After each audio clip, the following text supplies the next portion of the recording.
மருத்துவம் முதல் பொறியியல் வரை உங்கள் கனவுகளுக்கு சரியான முகவரி Indira group of educational institutions. Call 9841385858. உயரங்களை மட்டுமல்ல, வாழ்க்கையையும் உயர்த்துகிறோம். துல்லியமான தொழில்நுட்பம், நம்பகமான பாதுகாப்பு, உயர்வின் புதிய அடையாளம். Accord elevators.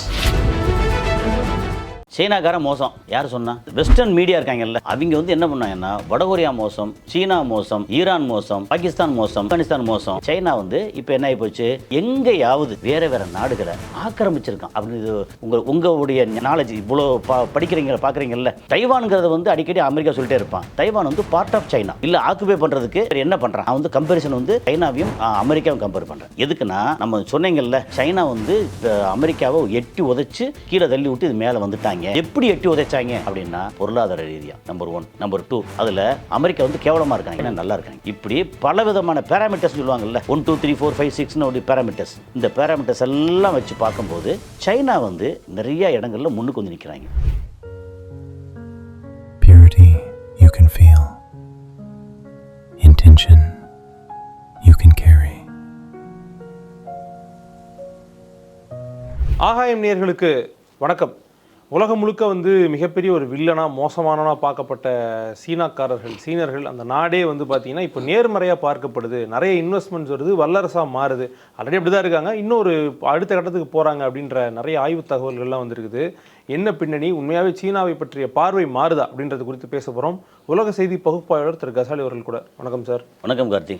பியூ ரிசர்ச் சென்டர் அப்படின்றவங்க வந்து இந்த ஆய்வை சொல்லியிருக்கிறாங்க. சீனாவை பற்றிய பார்வையே மாறுதுங்க. அவர் வந்து ஃபர்ஸ்ட் ஹாஃபில் வந்து மோசமான வந்து செகண்ட் ஹாஃபில் திருந்துற மாதிரியான ஒரு ஆளாக மாறிக்கிட்டு இருக்காரு அப்படின்ட்டு. என்ன சார் திடீர்னு வந்து சீனா இப்படி நல்லவங்களாம் மாறதுக்கு காரணம் என்ன? நல்லவங்களாம் இல்லை, ஒரு ஒரு ஒரு கோடை போட்டு அந்த கோடை தொடக்கூடாது, ஆனால் இப்போ சின்ன கோடை மாற்றணும், பக்கத்தில் இன்னொரு பெரிய கோடை போட வேண்டியது, அவ்வளோதான் மேட்ரு. இந்த மொத்த விஷயத்தையும் சொல்லிட்டீங்களே, அவ்வளோ முடிஞ்சு போச்சு. என்னென்னா சீனாக்கார மோசம் யார் சொன்னா? இவங்களே பியூ மாதிரி வெஸ்டர்ன் மீடியா இருக்காங்கல்ல, அவங்க வந்து என்ன பண்ணாங்கன்னா வடகொரியா மோசம், சீனா மோசம், ஈரான் மோசம், பாகிஸ்தான் மோசம், ஆப்கானிஸ்தான் மோசம். இவங்களை விட்டீங்களே, ஆப்பிரிக்கானால இன்னமும் வந்து ரோடு கண்டம், அவங்களுக்கு ஒன்றும் தெரியாது, நெருப்பு கொளுத்திட்டு அந்த இதெல்லாம் மோசம் சொல்லி அவங்க வந்து எல்லாத்தையும் பரப்பி விட்டது. ஓகே, அவன் நீ பரப்பிட்டே இருமாப்பில், நீ பரவாயில்ல நான் பண்ணிக்கிறேன் அப்படின்னு சொல்லிட்டு இடையில என்ன நடந்துச்சு, சைனா வந்து ரொம்ப டெவலப் ஆகிட்டே வரானே, ஏன்னா அவங்களுக்கு தெரியும்ல டெவலப் ஆகிட்டே வரானேன்னு சொல்லிட்டு ஸ்டூடெண்ட்ஸை வந்து கிளப்பி விட்டாங்க. ஒரு டைமில் 50 வருஷம் இருக்காது, ஒரு 40 வருஷத்துக்கு மேலே இருக்கும் வச்சுங்களேன். என்னென்னா டியான்மன் ஸ்கொயர் அப்படின்னு ஒரு பெரிய சதுக்கம் ஒன்று இருக்குது. அதில் வந்து கூடினாங்க. கூடிய ஒரே எதிராக பயங்கர கோஷம். ஆனால் சைனா அப்போ தான் வந்து ஒரு டெவலப்மெண்ட் ஸ்டேஜில் வந்துக்கிட்டு இருக்கு. ஏன்னா இவ்வளோ மக்கள் தொகைக்கு அங்கே வந்து வறுமை ஜாஸ்தி, ஒரு டைமில் சாப்பாடு இல்லை, ஓகே, தொழில் இல்லை. அப்புறம் சைனானா எவனும் மதிக்க மாட்டாங்க. சைனா ப்ராடக்ட்னா வந்து புறங்கையால் தள்ளிவிட்டுச்சு இப்போ அப்படின்றாங்க. நம்ம ஊர்லேயே சீனா ப்ராடக்ட்ஸ்னாலே டூப்ளிகேட்ன்ற மாதிரி தானே. அதாவது சைனாக்கு இது ஒரு சின்ன கவிதை மாதிரி ஒன்று சொல்லுவாங்க, எது எடுத்தாலும் 15 ரூபாய், எதை எடுத்தாலும் 15 நாட்கள். அப்படி அதான் ஒரு இதில் சொல்லுவாங்க. அதாவது ஒருத்தி நம்ம பொண்ணு வந்து சைனாக்காரனை கல்யாணம் பண்ணால் 15 நாளில் செத்து போனானா. எனக்கு தெரியும் அப்படின்னா சைனாவோட ப்ராடக்ட் அவ்வளோதான், மேட் இன் சைனா அப்படித்தான். இந்த அளவுக்கு கேவலமாக ரொம்ப மோசமாக அவங்களுக்கு இதுக்கு ஏற்ற மாதிரி ரொம்ப சீப் ரேட்டில் எல்லாம் பண்ணிகிட்டு இருந்தாங்க. ஓகே, ஸோ இது வந்து சைனாவை பற்றிய பார்வை வந்து பயங்கர மோசமாக பார்க்குறது. அதே நேரத்தில் அவங்களுக்கு வந்து வறுமை, வேலை வந்து எதாவது கொடுத்தா இறங்கி வேலை வைப்பாங்க, பயங்கரமாக பரபரன்னு பார்ப்பாங்க, எல்லாத்தையும் தாண்டி ரொம்ப சின்சியராக. அந்த மாதிரி இருக்கும்போது சைனா வந்து கொஞ்சமாக வளர்ந்துட்டுருக்கு. டியாமண்ட் ஸ்கொயரில் எல்லாம் கூடுறாங்க. கூடின உடனே அடித்தாங்க பாருங்கள், அடி அத்தனை பேரும் போட்டு தள்ளினாங்க. 5000 பேர் ஸ்டூடெண்ட், சொந்த மக்கள் 5000 பேரை ஒரு நாடு போட்டு தள்ளினாங்கன்னா உலக அளவில் என்னாச்சு, ஹியூமன் ரைட்ஸ் என்னாச்சு, அச்சா உச்சா தண்டா தஸ்கான்னாங்க. இவன் சொன்னாங்க, மாவனே ஒருத்தன் உள்ளே வந்தீங்க தொலைச்சி அப்படின்னாங்க. எல்லாம் லபலம் பேசி சைனா மோசம்னாங்க. நீ பேசிட்டு நான் பாட்டு பண்ணிகிட்ருக்கேன் அப்படின்னு எல்லாம் ஆர்டர் வெளியிலேருந்து வாங்கினா, மேனுஃபேக்சர் பண்ணால், எல்லாம் பண்ணால், சப்ளை பண்ண ஆரம்பித்தான். போக போக போக போக சைனா ப்ராடக்ட் மோசம் நல்லா தான் இருக்குது, பரவாயில்ல, அப்படியே ஸ்லோவாக அப்படியே. ஆமாம், அப்படியே மோசம் பரவாயில்ல நல்லா இருக்கு. இந்த மாதிரி இல்லை, உண்மையிலே இதே பேட்டர்ன். நீங்கள் ஃபோன் வந்து நீங்கள் 2000, 2002, 2005 அந்த ரேஞ்சுக்குள்ளே சைனா ஃபோனு பார்த்தீங்கன்னா கரன்னு ஒரு மாதிரி ரொம்ப பெருசாக. ஆனால் இது வெளியில் வாங்குகிற ஃபோன் வந்து 10,000 ரூபாய்க்கு நாங்கள் வாங்கியிருப்போம். சைனா ஃபோன் வந்து 1200 1100 இருக்கும். சவுண்டு சும்மா அப்படியே கிழிக்கும். அப்படி இருக்கும், சவுண்ட் இருக்கும். என்னென்னா சைனா ஃபோனை ஐயா அப்படிம்பாங்க. ஓகே, தப்பித்தவறி ஒருத்தன் ஒரு ஃப்ரெண்டுக்கிட்டேருந்து சைனா ஃபோனான்னு வாங்கி பார்த்தாங்கன்னா பக்கத்தில் வந்து கேர்ள் ஃப்ரெண்ட் இருந்தால் வந்து லவ்வை பிரேக் பண்ணிட்டு போயிடுவாங்க. இன்னைய வரைக்கும் ஆனால் ஃப்ரைட் ரைஸ் கடைகளில் வந்து ஒலிக்கக்கூடிய போஜ்புரி பாடல்கள் சைனா ஃபோனில் தான் சார் போட்டுருவேன் இருக்குல்ல. சைனா அந்த மாதிரி அவன் எல்லாம் பண்ணாங்க. சைனா ஃபோன் அவ்வளோ கேவலமாக இருந்துச்சு. அது நோக்கியாவாக இருக்கட்டும், சாம்சங்காக இருக்கட்டும், ரோக்கியோ இல்லை நோக்கியா, அது விட ஒரிஜினல் நோக்கியா இருக்கட்டும். நோக்கியாலேருந்து ரோக்கியோன்னு போடுவாங்க. அது இமிட்டேட் பண்ணுற வேறு விஷயம். ஆனால் ஒரிஜினல் நோக்கியா, சாம்சங்கு, பிளாக்பெரி அப்படின்னு இந்த மாதிரி இவங்களோட வெஸ்டர்ன் ஃபோன் எல்லாம் வந்து ரொம்ப சூப்பராக இருக்கும்போது சைனா ஃபோனு கொஞ்சம் கொஞ்சமாக வந்து இன்றைக்கி கண்டிஷன் என்ன? இந்தியா எடுத்துக்க, மற்ற உலக விட்டுருங்க. இந்தியா இன்னைக்கு கண்டிஷன் என்ன ஃபோனில்? இன்னைக்கு இப்படி ஆயிடுச்சு. சைனா ஃபோனா இம்போர்ட்டடா? இம்போர்ட்டட். சைனா வந்து அப்படி ஒரு சூப்பர் எடுத்து வந்துட்டாங்களா? ஓகே, அப்போது அவன் வந்து அவனாக தான் இருக்கான் எப்போவுமே. ஓகே, ஆனால் வெஸ்டர்ன் மீடியா, அந்த வெஸ்டர்ன் மீடியா வந்து அப்படியே வாந்தி எடுக்கக்கூடிய நம்ம மீடியா. பிபிசியே சொல்லிட்டாங்க, ஓகே, நியூயார்க் டைம்ஸே சொல்லிட்டாங்க, வால் ஸ்ட்ரீட் ஜர்னலே சொல்லிட்டாங்க, இவனே சொல்லிட்டான், அவனே சொல்லிட்டாங்க அப்படின்னு இருக்கோம்ல. அது இல்லாமல் நம்ம வந்து உண்மையை வந்து என்னன்னு பார்க்குறது இருக்குல்ல. அப்படி பார்த்தீங்கன்னா இன்றைக்கி பார்டர் இருக்குல்ல, அதில் இந்தியாவுக்கும் சைனாவுக்கும் ஏகப்பட்ட தகராறு இருக்குது. பார்டர் எப்போவுமே தகராறு இருக்கும். அது வந்து ஒரு நாட்டோட பார்டராக இருந்தாலும் சரி, ஒரு சேலையோட பார்டராக இருந்தாலும் சரி. நீ வந்து பட்டுச்சேலை பார்டருக்கு தகராறு இல்லாத இடமே இருக்கா? பார்டர்னாலே தகராறு இல்லை. உங்களுக்கு தெரியல, பார்டர்னாலே பெரிய தகராறு பிடிச்சதான். ஆனால் அதே நேரத்தில் நமக்கு மெடிசின் இருக்குல்ல, அதுக்கான ரா மெட்டீரியல் பெரும்பாலும் சைனாலேருந்து வருது. எல்லா ரா மெட்டீரியலும் அவன் தான் சார் வச்சுருக்காங்க. மெடிசின் ரொம்ப முக்கியம். நமக்கான ஜெனரிக் மெடிசன், சாதாரண மெடிசன் அத்தனைக்கு வந்து ரா மெட்டீரியல் வந்து சைனாவில் வந்து. சைனா மட்டும் நிறுத்தினான்னா இந்தியாவில் வந்து பாதி பேர் அவுட்டுங்க. பாதி அவுட்னா என்ன சொல்கிறேன், நோயாளிகளாக இருப்பாங்க. மருந்து கிடையாது, ரா மெட்டீரியல். அப்போ சைனா வந்து அவன் பிஸ்னஸ் பண்ணுறான், அவன் எல்லாம் மேனுஃபேக்சர் பண்ணுறான், உற்பத்தி பொருளாதாரம் பிஸ்னஸ் பண்ணுறான். இந்தியாவிலேருந்து எல்லா நாடுகளுக்கும் அவன் பண்ணுறான். ஓகே, அப்போது சைனா வந்து இப்போ என்ன ஆகி போச்சு, சைனா எங்கேயாவது சைனா வந்து வேறு நாடுகளை ஆக்கிரமிச்சிருக்கான் அப்படின்னு உங்களுடைய நாலேஜ் இவ்வளோ பார்க்குறீங்கல்ல, உங்கள் நாலேஜில் தைவான்கிறத வந்து அடிக்கடி அமெரிக்கா சொல்லிட்டே இருப்பான். தைவான் வந்து பார்ட் ஆஃப் சைனா அப்படின்னு சைனாக்காரங்க சொல்கிறாங்க. தைவானில் இருக்கவங்க ஒத்துக்கணும்ல. அப்படி இல்லைங்க. அப்படி பார்த்தா நம்ம வந்து உதாரணத்துக்கு சொல்லுவோம், தமிழ்நாடு வந்து பார்ட் ஆஃப் இந்தியா இல்லைன்னு சொல்கிறோம். நாங்கள் யார் தனித்தன்மையான ஆள் அப்படின்னு சொல்லிட்டு இருக்கோம். அப்போ நம்ம வந்து விலைக்கு வச்சிடலாமா? இல்லை சார், கான்ஸ்டியூஷன் ஒன்று இருக்குது. அப்புறம் அவங்களுக்கு இருக்குது. அப்படி பார்த்தீங்கன்னா மலேசியாவோட சேர்ந்தது சிங்கப்பூர். அவனை தனியாக போகிறேன்னு தனியாக போயிட்டான். ஆனால் once upon time it was among Malaysian இதுதான். ஆனால் சீனா வந்து சுற்றி இருக்கிற இடத்துல வாலாட்டுறாங்களே. இப்போ நம்ம பார்க்குறோம், பெலிஸ்டிக்ஸ் யூஸ் பண்ணுறாங்க. பூட்டானை வந்து எங்கள் ஊருன்றாங்க, நேபாள் எங்களுதுன்றாங்க. அந்த மக்கள் இருக்காங்கல்ல, அந்த மக்கள் எல்லாத்தையும் வந்து வளைச்சி பிடிச்சி எல்லாம் பண்ணுறாங்கன்னா அவங்களுக்கான சௌரியம் பண்ணி கொடுத்து எல்லாம் பண்ணுறேன்.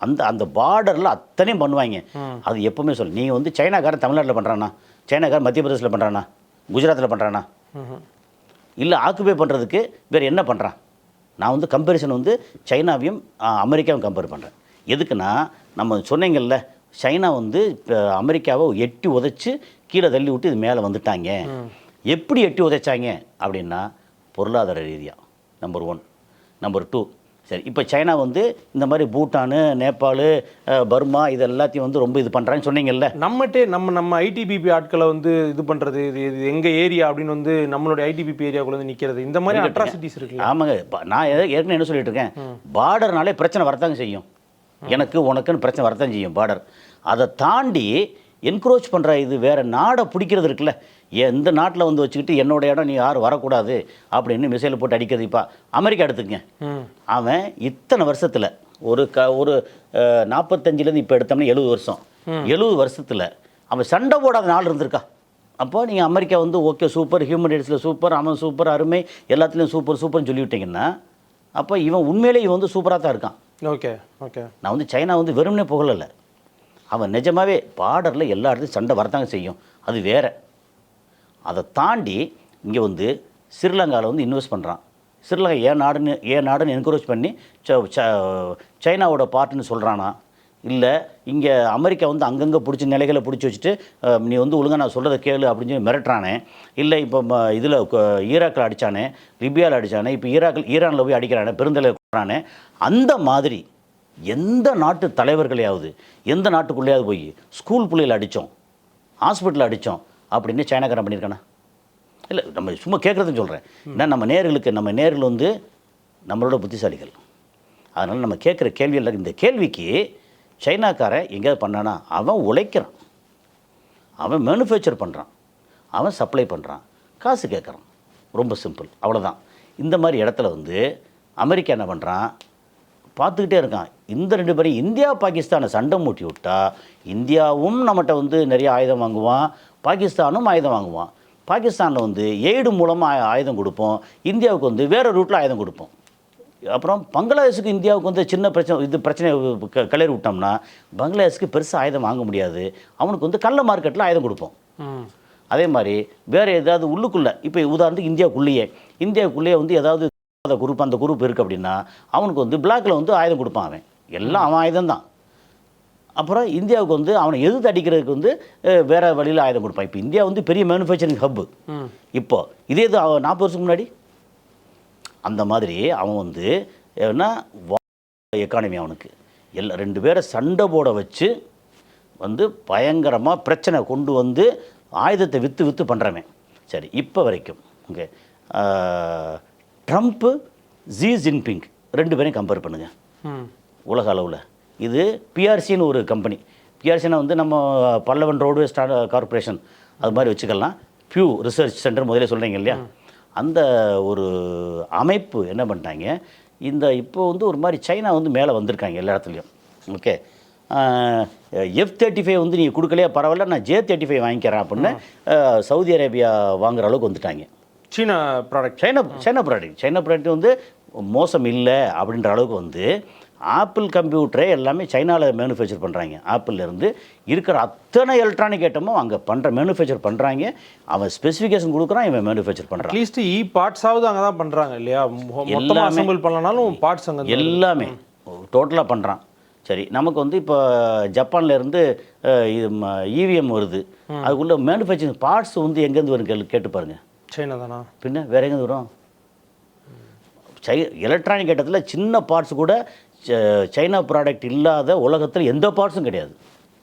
ஓகே, அதே மாதிரி பொம்மை இருக்குல்ல, பொம்மையில் வந்து கொஞ்சம் ரொம்ப நடக்கிறது போகிறேன்னு சொல்லிட்டு கொஞ்சம் அட்வான்ஸ்டு பொம்மை இருக்குல்ல, அந்த பொம்மை 90% சைனாலேருந்து வருது. அது முன்னாடிலேருந்து அப்படி தான் இல்லையா? எப்போ அது மாதிரி எல்லா இடத்துலையும் வந்து காஸ்ட் எஃபெக்டிவாக குவாலிட்டியாக அவ்வளோ பண்ண ஆரம்பிச்சிட்டாங்கல்ல. சரி, இப்போ வந்து ட்ரம்ப், ஜி ஜின்பிங் 2 பேரையும் கம்பேர் பண்ணி அப்புறம் இவன் பொருளாதாரம் அவன் பொருளாதாரம், இவன் வந்து என்கரேஜ் பண்ணி மக்களை வந்து வதைக்கலையா, அமெரிக்கா வந்து என்ன பண்ணுறாங்க அப்படின்னு அந்த பிஆர்சி அவன் என்ன பண்ணிட்டாங்கன்னா கிட்டத்தட்ட ஒரு 36 நாடுகளில், இது பெரிய வேலை தான். அது நேரம் வந்து ஓகே ஹலோ அப்படின்னு எல்லாம் கேட்டு இந்த மாதிரி நாங்கள் வந்து இது மாதிரி டேட்டாஸ் ரிசர்ச் பண்ணிகிட்ருக்கோம், உங்களுடைய கருத்து என்ன, அமெரிக்காவா சைனாவா அப்படின்னா 36 நாடுகளில் எடுத்ததில் கிட்டத்தட்ட 42,000 பேருக்கு மேலே எடுத்திருக்காங்க. ஆமாம், ஏன்னா அங்கங்கே ஆட்களை வச்சு எல்லாம் எடுத்து முடிச்சிடலாம். இப்போ நாட்டுக்கு 1000 பேர் தானே, அவ்வளோதான். அதுக்கு மேலே வந்து அதுக்கு அவனுக்கு கட்டுப்படி ஆகாது. ஏன்னா இப்போது ஒவ்வொரு நாட்டிலையும் வந்து ஒரு 4 பேர் வேணும்னு வச்சுங்களேன், இல்லை 2 பேர் வேணும்னு வச்சுங்களேன், அவனுக்கு வந்து பெரிய அளவுக்கு பணம் கொடுக்கணும்ல. ஓகே, அவன் ரிசர்ச் முடித்து வந்து வெளியிடுறான் அவனுக்கு என்ன லாபம்? அப்போ இவன் ஏடு கொடுக்கணும், நமக்கு தான் லாபம். அவன் தான் பேசிகிட்டு இருக்கான். இல்லை, அவன் சைனா ஏடு கொடுக்கணும், வேறு ஏதாவது ஆர்கனைசேஷன் ஏடு கொடுக்கணும். அவன் கொடுக்கலன்னா அது வந்து வேறு இதில் காம்பன்சேட் பண்ணணும். ஸோ இந்த மாதிரி பண்ணும்போது என்ன பண்ணிட்டாங்க, தலைவர்கள் அப்படின்னு எடுத்தாச்சுன்னா 2 பேருமே மட்டமாக இருக்காங்க. 2 பேரும் சூப்பர் இல்லை தலைவர்களில். ஓகே, ஆனால் நாடுன்னு வந்தாச்சுன்னா when compared to America, China is far better. Okay, அதே மாதிரி அங்கே உற்பத்தி ஆகிற பொருள் சைனாவில் தரமாக இருக்குது இப்போது. ஓகே, அமெரிக்கா தரம் குறைஞ்சி இல்லை, ஆனால் அமெரிக்கா பிரயோஜனம் இல்லை அந்த மாதிரி. அப்புறம் ஆயுதம் இருக்கு இல்லையா, இது இந்த சம்மந்தப்பட்டு என்கரேஜ் பண்ணி அடுத்தவங்களை அடிமைப்படுத்தி எல்லாம் பண்ணுறாங்கல்ல, அதில் அமெரிக்கா வந்து கேவலமாக இருக்காங்க, சைனா நல்லா இருக்காங்க. ஓகே, இப்படி பல விதமான பேராமீட்டர்ஸ் சொல்லுவாங்கல்ல, 1 2 3 4 5 6ன்னு ஒரு பேராமீட்டர்ஸ். ஓகே, இந்த பேராமீட்டர்ஸ் எல்லாம் வச்சு பார்க்கும்போது சைனா வந்து நிறைய இடங்களில் முன்னுக்கு வந்து நிற்கிறாங்க. ஓகே, ஸோ அந்த மாதிரி ஒரு சுச்சுவேஷனில் சைனா வந்து இதை அமெரிக்காவை பின்னுக்கு தள்ளி விட்டு முன்னாடி டாப்பில் வந்து நிற்கிறாங்க. இதை ஏன் ரஷ்யாவோட கம்பேர் பண்ணல, ஏன் இந்தியாவோட கம்பேர் பண்ணல? இந்தியா வந்து இன்னும் அந்த இடத்துக்கு வரலை. நம்ம வந்து இன்னும் அந்த ஓட்டிங் மிஷினில் என்ன பண்ணலாம், அது என்ன பண்ணலாம் இப்படி உட்காந்துருக்குமே ஒழிய, நம்ம வந்து இன்னும் உற்பத்தி பொருளாதாரம் நம்ம மேன்போருக்கு உற்பத்தி பொருளாதாரம் அவ்வளோ சூப்பராக இருக்கும். நம்மகிட்ட இருக்க அத்தனை வளங்களும் இருக்குது, அவ்வளோ மேன்போரும் இருக்குது. நம்ம வந்து இன்னும் அந்த இடத்துக்கு வரலை. ஓகே, அது எப்போ வரப்போகிறோன்னு தெரியல, வருவோம் நம்புவோமே. கண்டிப்பாக இல்லைங்க, இந்தியா வந்து நம்ம நாடுங்க, அது வருவோம், இல்லை வருவோம். அதை தாண்டி அங்கே வந்து சைனா ஆர்கனைஸ்டாக கிளியராக பண்ணுறாங்க. ஓகே, அரபு நாடுகள்லேருந்து ஆரம்பித்து எல்லா ஆப்பிரிக்க நாடுகள்லேருந்து எல்லாம் இன்வெஸ்ட் பண்ணுறாங்க. ஓகே, இவன் வந்து வெனிசுலா எடுத்திங்கன்னா $1.7 ட்ரில்லியன் அளவுக்கு சைனா இன்வெஸ்ட் பண்ணி வச்சுருக்காங்க. ரோடுலேருந்து போர்ட்லேருந்து இன்ஃப்ராஸ்ட்ரக்சர் எல்லாம். அந்த மதுராவை அவன் முன்னாடி தூக்கிட்டு போயிட்டு அவன் வந்து என்கரேஜ் பண்ணி வச்சுக்கிட்டாங்க. அப்போ சைனா வந்து என்ன சொல்கிறாங்க, என்னோட இன்வெஸ்ட்மெண்ட்டுக்கு நம்ம கேட்டுட்டு இருக்காங்க. அங்கே பஞ்சாயத்து நடக்குது. கடைசியில் இந்த எண்ணெயும் வேஸ்ட்டாக போச்சுல. அது இல்லை அது எப்படி பஞ்சாயத்து நடக்கும்ல. கடைசியில் வந்து பார்த்தா என்ன செய்வாங்க, சைனா என்ன செய்வாங்க தெரியுமில்ல, நீ வந்து இங்கே நம்மளை அடிக்க வருவேல, அதுக்கு கைடு பண்ணுறதுக்கு வந்து சேட்டலைட் இருக்கும்ல, அந்த சேட்டலைட் இவன் வந்து மேலே போய் வந்து அடிப்பாங்க. அது ஏற்கனவே சைனா வந்து பண்ணிட்டாங்க தெரியுமில்ல, மேலே சேட்டலைட் அடிக்கிறதுக்கு எல்லா வேலையும் பார்க்குறாங்க இப்போ. அதனால் அமெரிக்கா வந்து வாலாட்ட முடியாது. அப்படிங்கிற சூழலில் China is far better then America அப்படிங்கிற இது வந்துச்சுல்ல. இது எதுக்கு இந்த மாதிரி இப்போ முக்கியமான விஷயம் அப்படின்னு சொல்லியாச்சுன்னா, மக்கள் மத்தியில் அமெரிக்கா ஒன்றும் பெரிய நாடு இல்லைப்பா அப்படின்னு சொல்லி சைக்காலஜிக்கலாக வந்து அமெரிக்கா கீழே இறக்குறது. மீடியா ஒர்க்கு, மீடியா பெரிய இது பிஆர் ஒர்க்குன்னு சொல்லுவாங்கல்ல, மீடியா பயங்கரவங்க. அப்படித்தான் இத்தனை வருஷமாக வந்து மீடியா தானுங்க எல்லாத்தையும் அமெரிக்காவை சூப்பர் கொண்டு வந்து சேர்த்தது. அதுக்கப்புறம் வந்து ஒரு ஃபைட்டர் ஜெட் ஒன்று எடுத்தாச்சுன்னா அதை வந்து ஹாலிவுட் படங்களில் போட்டு அதை தொட்டவே முடியாது அப்படின்னு கொண்டு வந்து ஃபைட்டர் ஜெட் அதை வச்சு தான் பெரிய விலைக்கு விற்றாங்க. வெறும் ஒரு 10 மில்லியன் இதை வந்து 100 மில்லியன் விற்றாங்க. டிஃபென்ஸ் எக்ஸ்போக்கு ஈக்குவலாக ஹாலிவுட்டும் இருக்குது. ஹாலிவுட் வந்து அவன் ஆக்சுவலாக ஃபண்டு பண்ணி அவங்க பண்ண சொல்கிறது பிஆர் வேலை அதெல்லாமே. ஓகே, அந்த மாதிரி நடந்தது. அதனால் ரொம்ப இது என்ன சொல்கிறது அப்படின்னா, சைனா வந்து எல்லா விதத்துலேயும் அமெரிக்காவை முந்தி இருக்கு. ஹியூமன் ரைட்ஸ் அப்படி ஒன்றும் சைனாவில் மோசம் இல்லை. அப்படியா?